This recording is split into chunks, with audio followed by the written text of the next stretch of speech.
广东美食自成一派的潮汕地区，这种当地特有的甜食形似葱段，通体雪白，故名糖葱。据载，始创于明朝万历年间，完全用糖制作而成。吃的时候搭配薄饼，是当地清明时节最传统的寒食。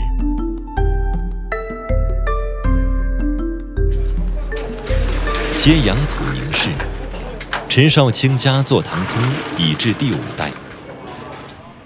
这是一种用料简单但工艺复杂的小吃，原料只有白砂糖和麦芽糖，按10:3的比例一起熬煮成糖水，期间还需不停搅拌。熬糖最紧要的是控制好浓稠。像陈少卿这样经验老道的制糖人，铁手铜指快速下锅，捞一点糖浆出来过冷水，尝一下脆度，就能准确掌握好糖浆理想的软硬度。熬好的糖浆倒入一口刷过油的广口锅中，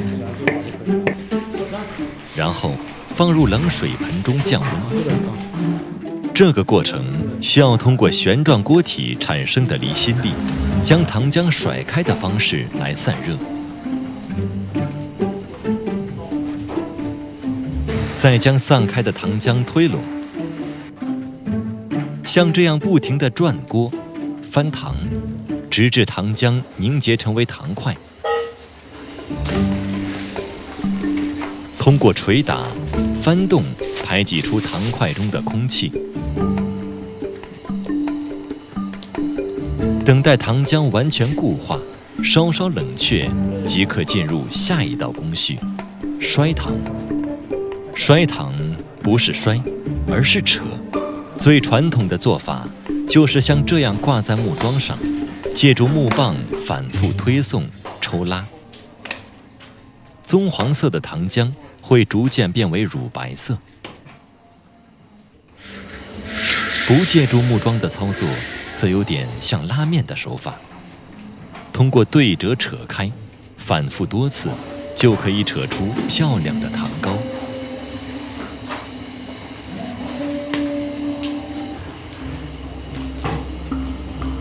在进行合孔之前，糖糕还需在炭火上烤一下，使其达到理想的软硬度，否则太软无法中空，太硬不易成型。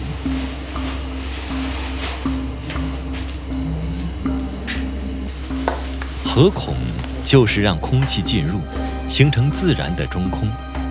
这一步需要2人协力完成，像打太极一样折叠拉伸12次。糖糕因为空气的入侵，很快就在内部形成了中空。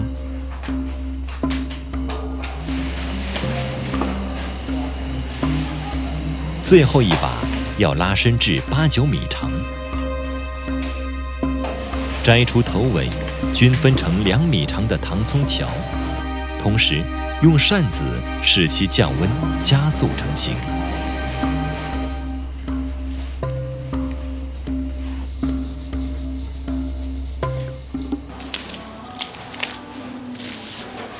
成型的糖葱切成小块，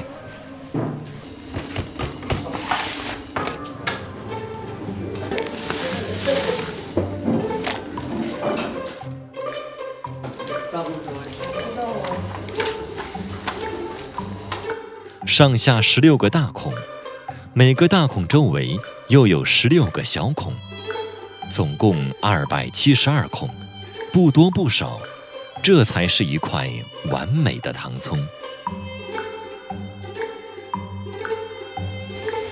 糖葱单吃甜度太高，当地最家常的吃法都是要配上这种薄饼。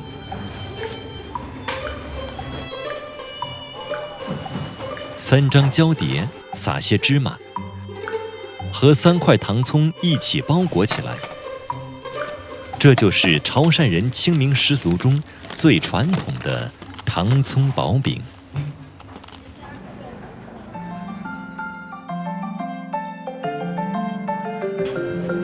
从唐到唐葱，化腐朽为神奇的手艺代代相传，成就了美食之乡丰盛的味道，也成就了生活不一般的甜。